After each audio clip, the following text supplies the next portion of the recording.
E o que eu queria conversar com vocês é sobre o olhar que a gente tem sobre mãe, né? Mãe é algo tão extraordinário que só pode ter sido uma invenção de Deus. Mas eu fico tão encantada com o processo que acontece para ser mãe. Porque mãe a gente não nasce sendo, a gente se torna mãe. E é tão interessante como é que a gente é seduzido, né? Porque a gente tudo começa com um sonho, né? De pequena fala, eu vou casar, vou ter um tanto de menino. Não é assim? Tive uma menininha que teve que ser chamada, né, com 4 anos na escola, porque ela estava inibindo os menininhos, que ela chegava perto deles e falou assim, você vai casar comigo agora, porque eu quero ter muito filho, então nós temos que começar hoje. Os meninos choravam porque não queria ela ir mudando de menino, né? Que alguém tinha que casar com ela, 4 anos de idade. Então a gente alimenta um sonho, e quando Deus suscita no nosso ouvido e fala, você quer ser co-criadora comigo? A gente não entende isso não. A gente casa, tem o sonho de entrar, de casar, de fazer a festa de casamento, vai sendo todo um processo. Aí chega um momento que a gente quer ser mãe, engravida, e o primeiro momento, antes do corpo até ser transformado, nós já estamos pensando no quarto, no nome, e o nível primeiro das preocupações é esse, é para Miami fazer enxoval, vou pegar a lista de quem já vai e já traz tudo para a gente, e a gente vai crescendo nisso, o corpo vai sendo transformado. E as transformações internas, elas vão acontecendo. O homem não acompanha esse processo. Esse processo é só da mulher. É impressionante. A mulher passa não só pela transformação física, mas pela transformação toda da alma. E à medida que caminha, da maturidade. Então os olhares sobre o filho vão mudando. A transformação, ela é tamanha que a ciência já provou que toda mulher que gera, durante o processo da gestação, o cérebro dela passa por uma lapidação na área da sensibilidade. Por isso que mãe não erra. Nunca vi mãe errar até hoje. Por isso que um filho não engana a mãe. Por isso que a mãe sabe o passo do filho e sabe o que aconteceu com o filho. O filho pode negar, falar, não aconteceu nada. A mãe sabe que é mentira. Deus fala com a mãe. É uma coisa das mais impressionantes que eu acompanho. Então a mãe sabe. Então esse processo o homem não tem, mas a mãe tem. A mãe sabe que está acontecendo alguma coisa com o filho. A coisa é tão diferente que as coisas a gente observa. A mãe fala assim, doutor, eu trouxe esse menino porque ele está tossindo tanto, coitado, porque ele não está conseguindo dormir. O pai fala, eu trouxe esse menino porque ele está tossindo tanto que não está me deixando dormir. É completamente diferente, até as falas. É completamente diferente. Então, como é que o processo na mulher, ela vai deixando, porque depois que você tem filho, o filho vira o espelho para você e fala assim, é você, ó. E o filho começa a revelar você para você mesma. E você se descobre. E a criança, ela tem um potencial tão encantador, que a criança tira de nós, extrai de nós o que a gente tinha de melhor e não sabia. A gente passa a ser uma pessoa completamente diferente. Então, porque nos tornamos sensíveis, mulher chora por tudo. Então a gente passa a ter uma caixa d'água na cabeça, e vai à inauguração de padaria, você chora. Lançou uma nova, tudo você chora. Tudo a mãe chora, tudo ela identifica. Mas ao mesmo tempo que a mulher é isso, essa mulher se torna uma leoa, né? Ela se torna uma leoa. Ela defende aquela cria como ninguém. Você pode pegar o seu filho, ver todos os defeitos, brigar com ele, mas se alguém na rua falar aqueles mesmos defeitos, você mata. Dentro de casa você põe no lugar, mas a rua não pode falar do seu filho. Então é tão interessante o que eu vou observando, como é que a menina que sonhou um dia ser mãe, ela vai se transformando naquela que se torna guardiã do filho. Ela dá vida pelo filho, ela faz tudo pelo filho, ela se consome pelo filho, ela envelhece, ela se dá inteiramente e nem percebe, porque ela passa a noite do lado do menino com febre. Quando o menino melhora a febre, ela vira outra. Então, esses dias eu estava mexendo com a mãe, que ela chegou abatida, eu olhei para o menino e falei, ele está de pneumonia, fizemos o raio-x, era pneumonia. A mãe estava morta, querendo saber onde é que estava a culpa, né, de colocar do pneumonia dentro do menino. Aí, segunda-feira, o menino voltou curado. A mãe falava tanto que ela não parava de falar no minuto. Falei, já curou, né? Sem examinar, porque do jeito que você está falando, já está arrumado, o menino só pode ter sarado. Aí a gente descobre que a gente é feliz dependente. E a mãe só consegue ser feliz se o filho está bem. Se o filho não está bem, a mãe está um caco. E claro, se sentir o primeiro culpado, porque aconteceu alguma coisa com o menino, né? Então, esse processo de se tornar mãe é algo que a gente percebe e que vocês vão tomando dimensão do tanto que vocês estão sendo transformadas em algo muito melhor. Muito melhor. A gente se torna uma pessoa tão melhor depois que você vira mãe. Depois que vira avó, a gente fica melhor dobrado, né? Então, é tão interessante acompanhar que à medida que o menino cresce, a menina que vira uma moça, que vira uma mulher, ela desabrocha como ser. É um ser diferente. A mãe é completamente diferente.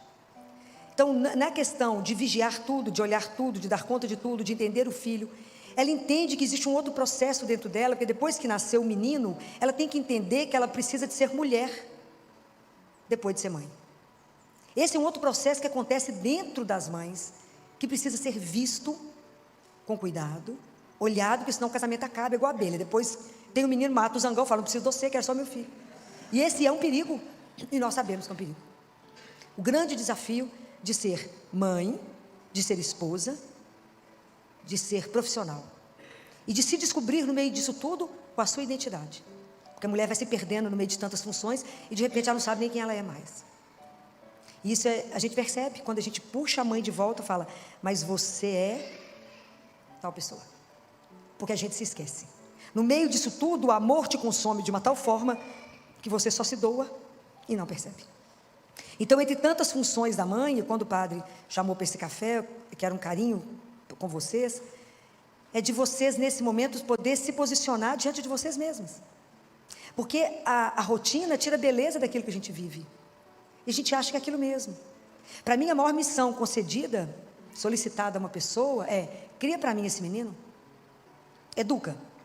Faça dessa criança que chegou para você sem manual de instrução, um homem e uma mulher que o mundo vai admirar. Você fala, eu não dou conta dessa missão. Mas é interessante que no primeiro momento, a preocupação da gente é o menino, é ter leite. É dar o peito, é ver o menino crescer, e é ver o menino bater todos os marcos do desenvolvimento. Né? E é claro que nós, como mãe, achamos que o nosso filho é mais inteligente, mais esperto, melhor. Doutor, ele já faz isso, claro que todos fazem isso naquela época. Né? Mas o menino dela é sempre mais bonito, mais inteligente, a gente deixa, porque isso faz parte do ser mãe, faz parte. E a mãe que nasce o bebê, que não é aquilo que ela sonhou. A mãe que tem um filho com uma síndrome, ou a mãe que nasce o filho prematuro, ela sonhou com aquele menino corado de 9 meses, de 4 quilos, nasce um menino de 600 gramas. Então aquela mulher que passa pelo processo da perda do bebê que ela sonhou, para assumir e amar o filho que chegou. Isso é um processo. Porque tem que morrer um, aí morre a mãe e aquele menino, e nasce uma mulher como ninguém. Porque ela passa a dominar o assunto mais que é médico. Ela sabe mais da doença do menino que qualquer doutor no assunto.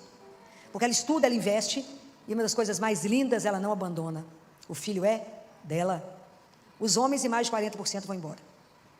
Porque o defeito é sempre da mulher, né? A família dele é sempre perfeita. É na sua família que tem esses negócios, na minha não tem nada não. Isso a gente escuta todos os dias. Mas eu nunca vi mãe abandonar filho. E é uma coisa tão impressionante isso, porque o amor de mãe é algo tão, que mais me lembra amor de Deus, que mãe é para ser estudado.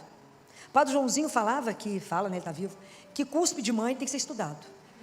Porque o menino machuca, chega gemendo, chorando, a mãe beija o machucado, o menino sai pulando. Então tem algo naquele cuspe que só Deus entende.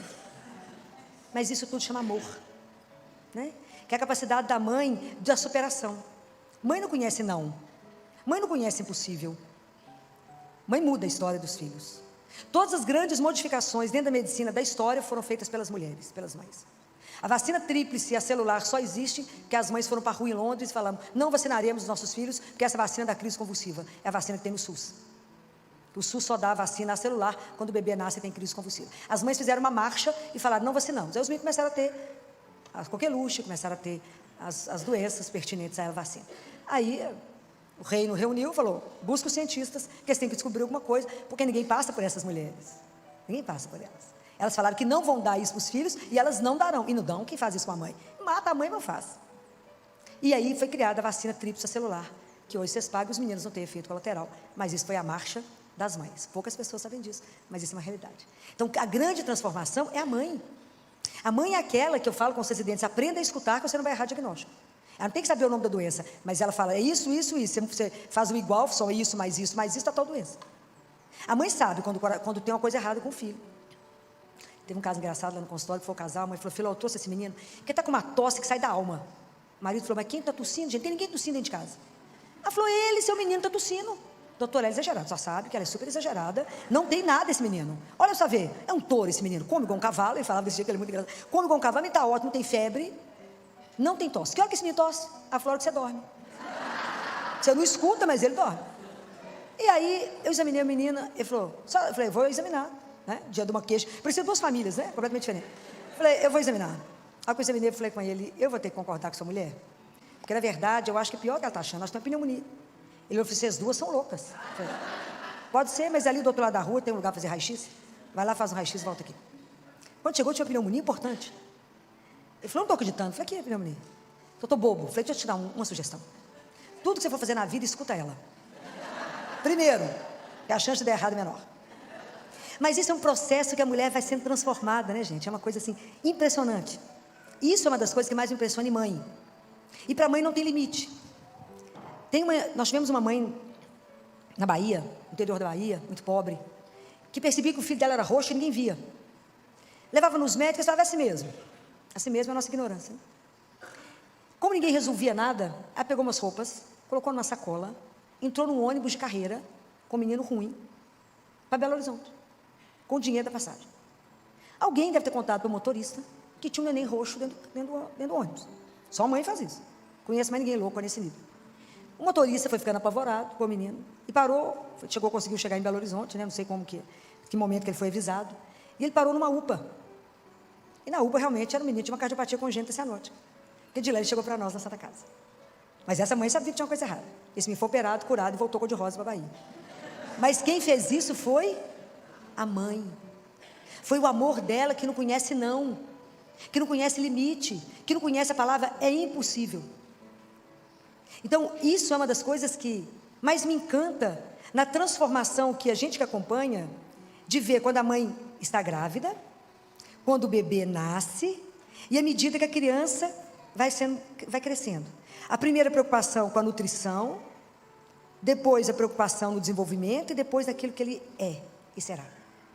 Mas, paralelo a isso, eu percebo que é uma outra mulher que vai sendo gerada. Então eu percebo que vai crescendo duas mulheres ao mesmo tempo, e muitas vezes a gente não percebe. Mas no processo da construção do outro, à medida que a mãe toma consciência que o filho não é dela, claro que é meu, pois eu que amo esse menino, que gerei, que criei, esse menino não é meu, mas ele é um empréstimo, ele me foi dado para ser criado para Deus, e um dia eu vou ter que dar contas a isso. Cresce em mim uma outra mulher, que é a mulher de oração. Que eu falo que o caminho mais curto para a gente aprender a rezar é ser mãe. O caminho mais curto. A gente que entra numa igreja pensando em casamento, naquele glamour, na lua de mel dos sonhos, isso tudo vira nada a partir do momento que a gente é mãe. E a partir do momento que a gente descobre a primeira febre. Primeira febre, você acaba de dar o remédio, você põe termômetro. Mas acabou de engolir o remédio. Você fala, doutor, o remédio não baixou. Eu falo, mas quantos minutos tem que você deu o remédio? Agora, não, demora 1 hora para fazer efeito. Mas o termômetro já foi colocado pelo menos 10 vezes, até a febre baixar. Então a mãe descobre.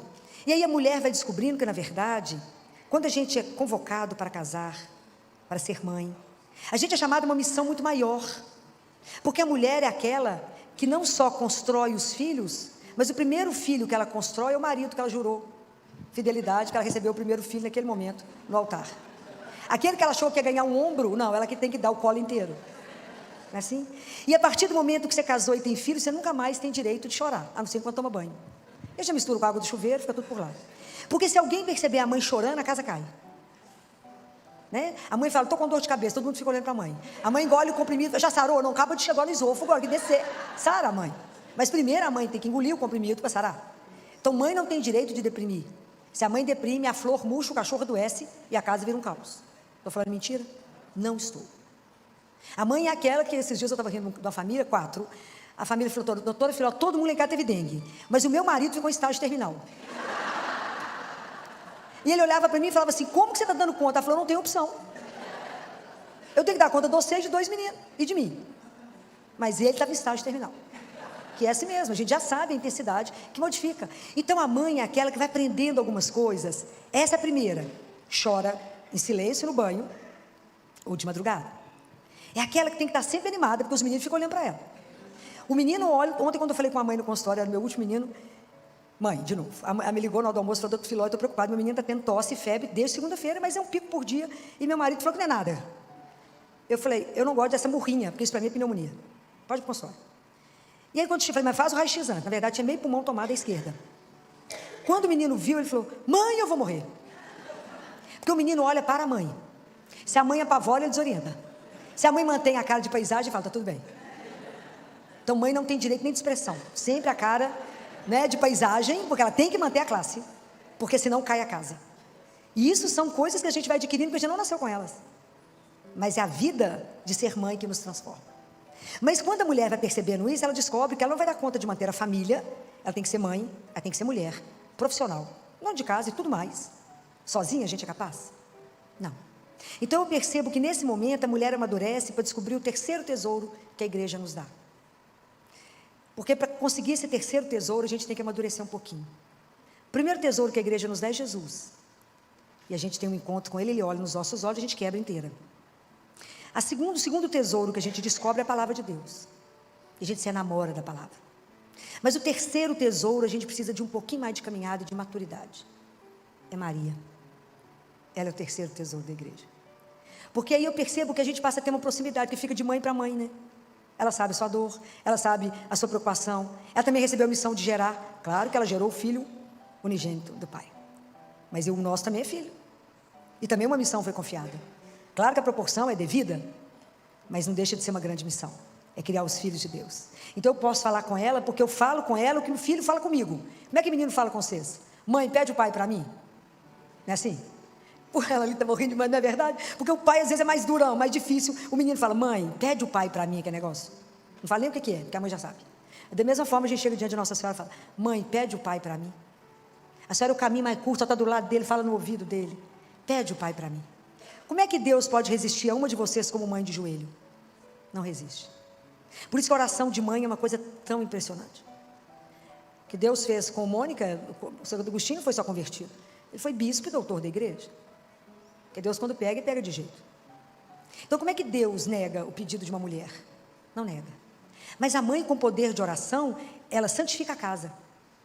O marido não resta, importância não. Daqui a pouco ele está de joelho pior do que eu sei. Por causa de quê? Por causa da mulher. Então é tão impressionante o poder que a mãe tem no silêncio. Quando a casa está naquela confusão, todo mundo se matando, o que a gente aprende quando olha para Nossa Senhora? Nossa Senhora do silêncio, né? Cala. Espera.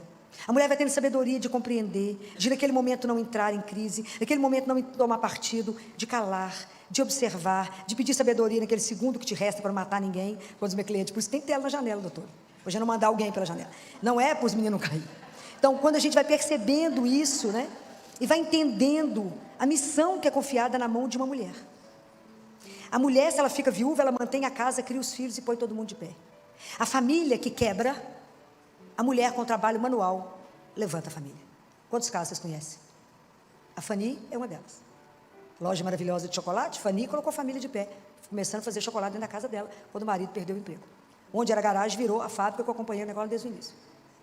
Ele nunca mais conseguiu emprego, porque trabalhou com ela e virou a fábrica que virou. Mas quem que fez? Fazendo chocolate dentro de casa. A mulher tem essa capacidade, o homem não tem.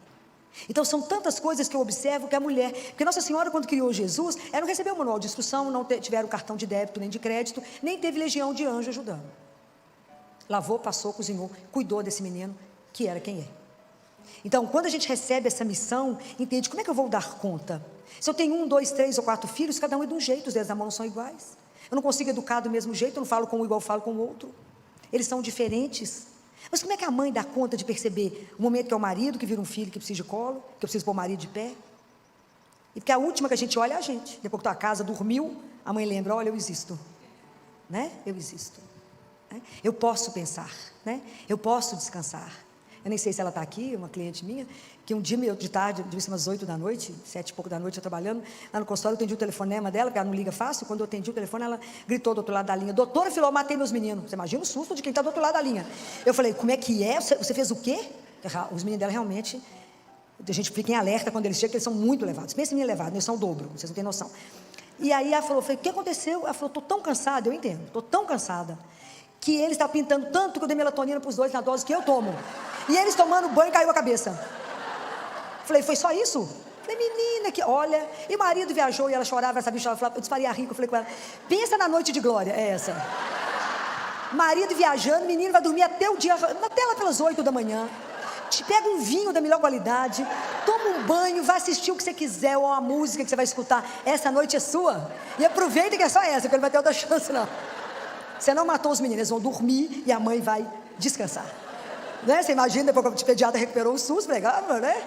Não é brincadeira, a mãe tem direito de respirar e falar, vou descansar, né? Porque não é brincadeira. Mãe é igual, mãe é sempre alerta, né? A coitada da mãe está sempre alerta, porque se ela cochilar, o menino faz arte. Se cochilar, alguma coisa sai errada. Mas é esse processo que eu percebo, né? Assim, mãe é uma coisa que me encanta tanto, porque eu vou vendo essas duas transformações acontecendo. A física, a emocional e a espiritual. Então a mulher, ela se torna de verdade, a mãe, uma mulher de oração, e ela coloca a família no trilho. Mas o que seu filho tem que ver na mão, na sua mão? Que o filho imita. Na verdade, Santo Agostinho via a mãe indo para o Santíssimo. Ele não ia não, mas ele via a mãe indo. O que seu filho tem que ver? Ele tem que ver o terço, tem que ver a palavra de Deus, e tem que ver que quando a situação está difícil, você está de joelho. Porque se o seu filho continuar vendo só o celular, nós vamos continuar com a cocaína do mundo, que é o celular. Então nós precisamos de acordar para o que nós estamos mostrando. Não tenha dúvida, seu filho, sua filha vai te imitar, por mais que ele ache em determinado momento que você está ultrapassada, antiquada, errada, vai repetir tudo que você fez. Pode ter certeza disso. Porque amor de mãe é uma coisa tão poderosa, de atitude de mãe, que a ausência do amor materno é a única doença psiquiátrica sem tratamento. Pensem nisso. O menino que não recebe o amor materno será doente eternamente. Na minha família eu tenho 2 modelos. Minha tia adotou 2 crianças com 1 dia de vida. O mais velho tem tratamento psiquiátrico gravíssimo até hoje. E eu lembro dele com 10 anos falando, eu quero achar minha mãe, para ela poder olhar para mim e falar, por que você não me quis? Eu só quero saber por que ela não me quis. E olha que nós procuramos por essa mãe. Não medimos esforços para achá-la e nunca mais achamos. Então, como ele não tem essa resposta, os psiquiatras não dão conta dele. Ele matou minha tia. No sentido, não fisicamente, mas na tristeza, ele conseguiu matá-la. Mas faltou nele o amor de uma mulher, que gerou esse menino. Eu queria saber por que você me gerou e você não me quis. Por que você não me ama? Então, o amor de Deus, o amor da mãe é uma coisa tão fenomenal, que é o amor que levanta o filho doente. É o amor que recupera o filho. E é por isso que toda polícia acha o bandido, porque ele está na casa da mãe. Porque é o único amor incondicional. Mas seu filho é um bandido, mas ele é tão bonzinho, vocês não perceberam? Não, meu filho é ótimo. E é mesmo. Porque a mãe consegue ver aquilo que ninguém vê. É como Deus quando nos vê. A gente vê, eles falavam isso de Michelangelo, diz que ele olhava uma pedra de mármore e falava, vocês não estão vendo a estátua que está aqui? Tem um anjo aqui dentro, eu vou extrair. Mãe é assim. Ela olha para aquele filho que pode ser o mais perdido do mundo e fala, mas tem uma coisa tão boa nele, eu vou tirar. Quem que é capaz desse poder de tirar? É só o amor. O amor é a maior força do universo. E o amor de mãe não tem igual, só o de Deus. O amor de Deus, o amor de uma mãe é uma sombra do amor de Deus. É o que mais nos ajuda a lembrar do amor incondicional de Deus. Porque a única coisa que a mãe quer do filho é que ele seja feliz. É a única coisa que a mãe deseja de filho. Então, quando eu percebo essa transformação de vocês, eu fico vendo que felizes as mulheres, felizes as famílias que despertaram para essa dimensão espiritual, que tem como ajuda, como a gente passa a viver colado no manto da mãe, Maria. Porque até nesse momento que eu estou conversando com vocês, nunca existiu alguém ou alguma coisa que foi pedido a ela que não foi dado. Porque o poder de intercessão dela é impressionante. E uma vez a revista Times colocou a mulher mais poderosa do universo. Não sei se vocês chegaram a ver isso. E era Maria, a mulher mais poderosa do universo. E o dia que a gente descobre que o terço transforma a sua família. A família que reza o terço nunca será igual a nenhuma família. E eu sei que hoje está na mão de vocês um desafio muito grande, porque a família é cristã. Hoje é a família que anda num barco a remo, em alto mar, cruzando com os transatlânticos. Eles querem nos afundar. Mas esse barco jamais será vencido. Porque nós temos Deus junto no barco. Jamais. Deus, quando chamou vocês para a missão, não falou que ia ser fácil. Mas Ele falou que não deixaria vocês sozinhos. Então, a ajuda, a gente tem, de Deus. Quando a gente descobre o poder de ajoelhar e pedir. Chega um momento que os filhos não querem que você fale de Deus com eles. Mãe, chatice esse assunto. Não creio, não é assim? Deus nem existe. Nunca insista. Não fique rebatendo. Em vez de você ficar falando de Deus com ele, convida Deus para conversar. Tomar um café, um chá, um vinho, igual de vinho. Convida ele. E fala, vamos falar daquele menino que o Senhor mandou? Daquela menina que o Senhor mandou? E me ajuda a criar para o Senhor. Me dá graça, me dá sabedoria para conseguir fazer isso. Eu, quando casei, conta para ele, eu tinha uma ilusão, eu achava que era só casar, colocar um vestido lindo, entrar na igreja e ser feliz para sempre. Era assim que as histórias das princesas acabavam. Não me contaram que tinha uma missão imensa, que eu não tinha noção dela, mas que devagar ela vai sendo revelada, que é essa missão de continuar gerando. Mãe nunca acaba de gerar. Você gerou fisicamente e colocou a criança no mundo, mas a gerar um filho espiritualmente e devolver para Deus é o trabalho de uma vida inteira. Por isso mãe é algo tão especial. Por isso que mãe não pode morrer, né? Mãe tem que ser eterna. Então eu fico de verdade tão encantada com a missão de ser mãe, com a missão que deu a cada um de vocês, e que hoje, essa manhã, possa ser para vocês um refrigério mesmo, assim, um bálsamo, para que vocês possam entender a dimensão da missão que foi entregue, mas que diante dessa dimensão maravilhosa de ser mãe, que vocês não tenham medo, abracem essa missão como ninguém, e falem, eu só vou dar conta dela, porque eu estou muito bem acompanhada. Nunca deixem de colocar tudo diante daquela que vai entender vocês, e interceder por vocês, porque homem nenhum é capaz de compreender o coração de uma mãe, mas uma mulher, uma mãe, compreende o coração da outra.